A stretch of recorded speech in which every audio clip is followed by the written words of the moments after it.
What's up, everybody? Malcolm with Gifted Hands Appliance Repair here, coming back at you with another repair video. For those of you who don't know what we do on this channel, we repair appliances, we answer questions, and most importantly, we show you how to do things on your own. So if y'all can smash that like button, smash the subscribe button, smash the share button, drop a comment, leave some feedback, negative or positive. It doesn't really matter because whatever it does, it helps the channel. So without further ado, let's get into it.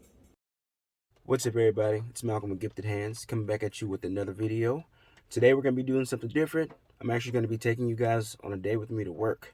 We're going to start those kind of episodes. So without further ado, let's get right into it. All right, so we're back here. I have a Sub-Zero refrigerator right there. Sub-Zero. I know it looks like a cabinet. It's pretty cool, isn't it? These are all my tools. Here goes the top piece there. So what we have here is a Sub-Zero refrigerator. The customer's complaint is the door is not sealing, right? And then we also have a vacuum condenser light, which basically means that these condenser coils up here are dirty. They're very dirty.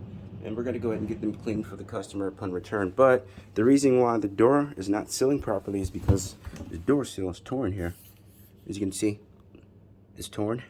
So when it's torn like that, all these magnetizing strips will not seal to the door frame here. So we're gonna go ahead and get this door seal replaced, and we'll come back. To do that, we have to get authorization from the warranty company. But here we are. We're gonna go ahead and put this back together and move on to our next call. This is a Sub-Zero 650 series, manufactured in 2001. All right, ladies and gentlemen, thank you. All right, so stop. My second customer didn't answer. They were a diagnosis, but we are at a repair. I'm going in to repair a thermal door range or a cooktop, or a freestanding range, better yet. And the problem is that two of the burners aren't lighting. We're gonna replace 2 electrodes, 2 potentiometers, and 2 spark modules. Stay with me. All right, so here we are. Thermador freestanding range.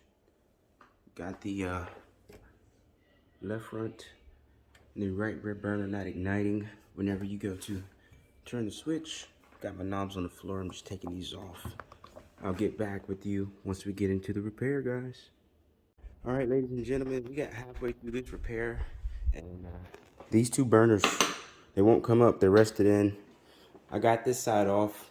Was able to get down to these potentiometers and these spark modules here. Just cannot get these off. So what I'm gonna have to do is let the warranty company know that they're gonna have to salvage the stove, because I've tried both ways. Applied heat, rust release, and it just won't open up. But here it is in full detail. Sucks that they won't authorize me to do the work because it's going to be too much damage. I'm going to have to damage this stuff to get it up. So there we have it. We're going to go ahead and put her back together. Well, ladies and gentlemen, we had another call, but unfortunately the customer did not answer their phone. So we're just going to go on to the next work day. But that's just a little bit of what I go through in all of my work days. If anybody has any questions or concerns, hit me up, drop a comment, drop a like, share some feedback, whatever. But this is the day in the life of an appliance repair technician. Sometimes we're able to get to jobs, sometimes we're not. Just got to be all right. At the end of the day, we still got work for tomorrow. We're booked up, so we'll holler at you the next time. You know what I mean? Catch you on the next one. Peace out.